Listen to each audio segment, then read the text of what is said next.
If you're wondering which laptops for architecture are worth your money, stick around. After we run through each product, I'll give you my personal take. Would I buy it or would I skip it? No fluff, just my honest opinion. Let's get into it. Asus ExpertBook P5 This thing is so light you might need to tether it to your desk. And with its marathon battery life, you could probably design an entire city before it needs a charge. But if you actually try to render that city, its processor gets so wheezy you'll have time to go get coffee, come back, and it will still be chugging along with its sad rendering scores. Would I buy it? Maybe, if my job was mostly 2D drafting and I had the patience of a saint for rendering.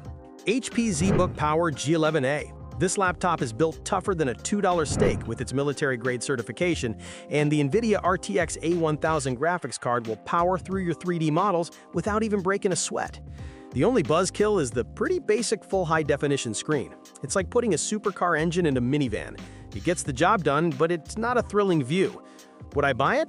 Yes, if I needed a reliable workhorse for pure modeling power and I'm clumsy enough to need that rugged build.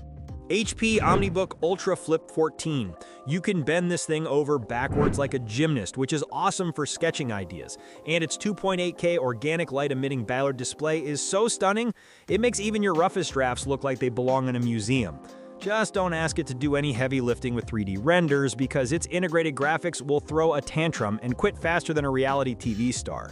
Would I buy it? No, this feels more like a flashy gadget for presenting the clients than a serious machine for getting complex architectural work done. Lenovo Legion Pro 7i. This absolute beast of a gaming laptop will chew through demanding architecture software like Revit and V-Ray so fast you'll wonder if it's powered by black magic, all thanks to that insane Core i9 processor and NVIDIA GeForce RTX 490 graphics card. Of course, all that power means the cooling fans can get loud enough to simulate a wind tunnel, which could be a handy way to drown out annoying coworkers. Would I buy it? Yes, without a doubt. This thing is a monster that will handle pretty much any architectural task you can throw at it. MSI Titan 18HX. This is less of a laptop and more of a portable supercomputer that probably has its own weather system.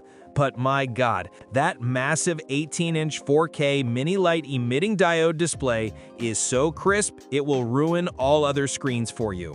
It packs the same ridiculously powerful internals as the Legion, making it a true desktop replacement.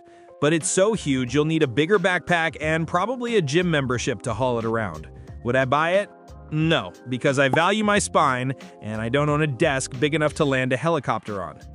Microsoft Surface Studio 2.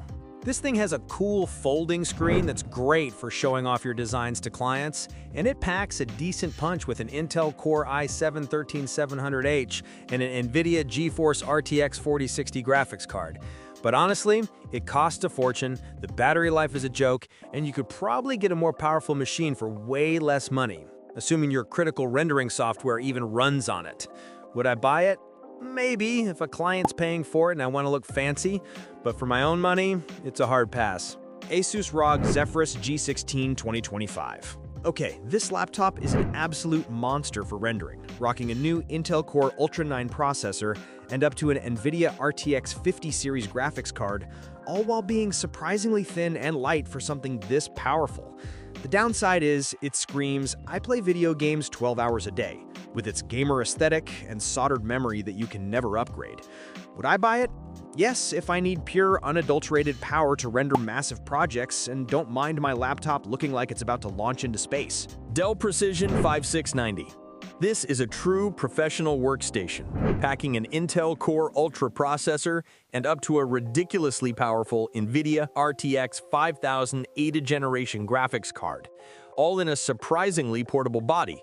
However, it costs so much you might have to sell a kidney to afford it, and with its limited ports, you'll be living the dongle life, which is nobody's idea of a good time. Would I buy it? No, unless my company has an unlimited budget and a strange obsession with making me carry around a bag full of adapters. Lenovo Legion I Gen 9. This beast comes with an Intel Core i9-14900HX processor, an NVIDIA GeForce RTX 4090, and its own damn liquid cooling system, so it can handle your heaviest rendering tasks without breaking a sweat. The catch is that it weighs over 5.5 pounds and costs more than my first car, So you're basically buying a portable desktop that doubles as a dumbbell. Would I buy it? Yes, if I needed to render an entire city block in 10 minutes and wanted to skip arm day at the gym. Asus ProArt P16 2025. This machine is a fantastic middle ground. Designed for creators with a gorgeous 4K OLED touchscreen, a powerful AMD Ryzen AI 9HX 370 processor, and a beefy NVIDIA GeForce RTX 5070 graphics card. It does get a bit hot and loud when you push it, and Asus cheaped out by not including a stylus for the touchscreen, which is just insulting. Would I buy it? Yes. This is probably the smartest choice here, giving you an amazing screen and pro-level power without the ridiculous gamer design or the soul-crushing price of a high-end workstation. Lenovo ThinkPad X1 Carbon Gen 13. This thing is so light and sleek it feels like it might float away, and the battery lasts for what feels like an eternity, which is great for crying over your renders at 3 a.m. without being chained to a wall. But trying to run complex architectural software on its integrated graphics is like trying to tow a boat with a unicycle. It's got the spirit, but not the muscle. And the price for the pretty OLED screen will make your wallet weep. Would I buy it? Maybe, if my architecture work was mostly drawing stick figures in Microsoft Paint and I just won the lottery. Dell XPS 169640. This laptop is stacked with a Core Ultra 9 processor and an NVIDIA RTX 4070 GPU, making it an absolute monster for 3D rendering and those ridiculously large project files you pretend to understand. It also packs a battery that's just barely legal to take on a plane, which feels like you're getting away with something. However, for all that power, it can get hotter than a dragon's sneeze, and the fans apparently scream like a banshee, so your coworkers will definitely know when you're pushing a deadline. Would I buy it? Yes, because I believe in the work hard, deafen your colleagues philosophy, and this machine has the power to back it up. Lenovo ThinkPad P14s Gen 5. Here we have a proper little workstation that packs a punch with a Core Ultra 9 option and an NVIDIA RTX 500 Ada GPU. And get this, you can actually upgrade the RAM yourself. That's right, no soldered-on garbage. You can pop the back off and give it more memory like a civilized human being. Plus, the fans stay quiet even when it's working hard. The only bummer is there's no OLED screen option, so you're stuck with regular, non-eyeball melting IPS displays, which is a real world-first problem. Would I buy it? Yes, the upgradable RAM and quiet performance make it a sensible choice, even if the screen won't burn my retinas with its beauty. HP EliteBook Ultra G1Q. This laptop is so light and has such a ridiculously long battery life, you could probably use it to build a digital replica of the pyramids from an actual pyramid without needing a charger. It's running on a Snapdragon ARM chip, which is all new and futuristic with its AI magic, but here's the kicker. Your essential architecture software probably won't run on it, so it's like buying a Ferrari when all the roads are made of water. It looks cool, but it's completely useless for what you need. Would I buy it? No, unless my job as an architect suddenly changes to professional email sender and web browser. HP ZBook Fury 16G11. This thing isn't a laptop, it's a mobile god of thunder, packed with a 20-core processor and a professional NVIDIA GPU that will chew through your most demanding renders without breaking a sweat. You can cram up to 128 gigabytes of RAM into this beast, which is more memory than an elephant with a grudge. The only downside is that it comes preloaded with so much HP bloatware it feels like you're evicting a dozen squatters, and it's so heavy you'll develop a hunchback carrying it to Starbucks. Would I buy it? Yes, because I'm willing to trade my spinal health and an hour of my life cleaning out junk for this much raw, unadulterated power. Dell Pro 16 Plus PB16250. This thing is called Pro, but with its integrated Intel graphics, it's about as pro as a kid's lemonade stand. Sure, the screen has a nice 120Hz refresh rate and the build quality is solid, but trying to render a detailed architectural model on this will feel like trying to mine Bitcoin with the potato. You'll be waiting until the next ice age. Would I buy it? No, because calling this a pro laptop for architecture is a bigger stretch than my last yoga class. HP Dragonfly Folio G3. So HP made a laptop that folds like a fancy leather-bound transformer, which is cool for sketching ideas in front of a client to look all artsy. The problem is it costs a king's ransom and is running on hardware from what feels like the Stone Age, so when you actually need to work, that integrated Iris Xe graphics will probably just give up and go home. Would I buy it? No. I'm an architect, not an oil baron, and I need a laptop that can do more than just look pretty in a meeting.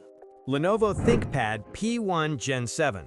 Alright, if you've got money to burn and clients to impress, this is your weapon of choice. It's a legit mobile workstation that can handle heavy-duty 3D modeling and rendering without breaking a sweat. It's built tougher than a $2 steak and has all the ports you could ever want.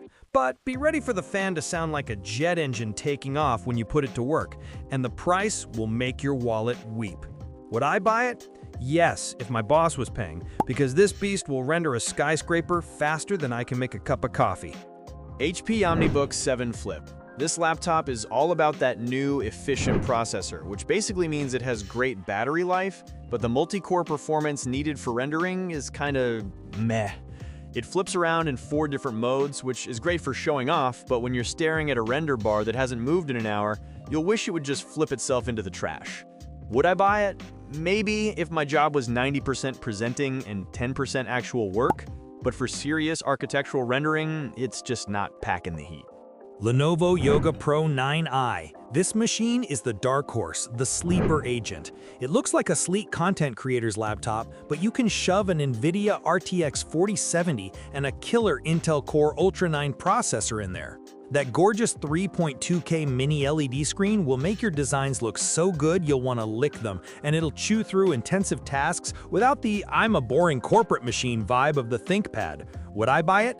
Yes, this is the perfect middle finger to overpriced workstations. It's got the power, the looks, and doesn't cost as much as a small car. Thanks for watching. I hope this video helped you pick the laptops for architecture for you. If you have any questions, drop a comment below. Links to all of these products mentioned in this video will be in the description.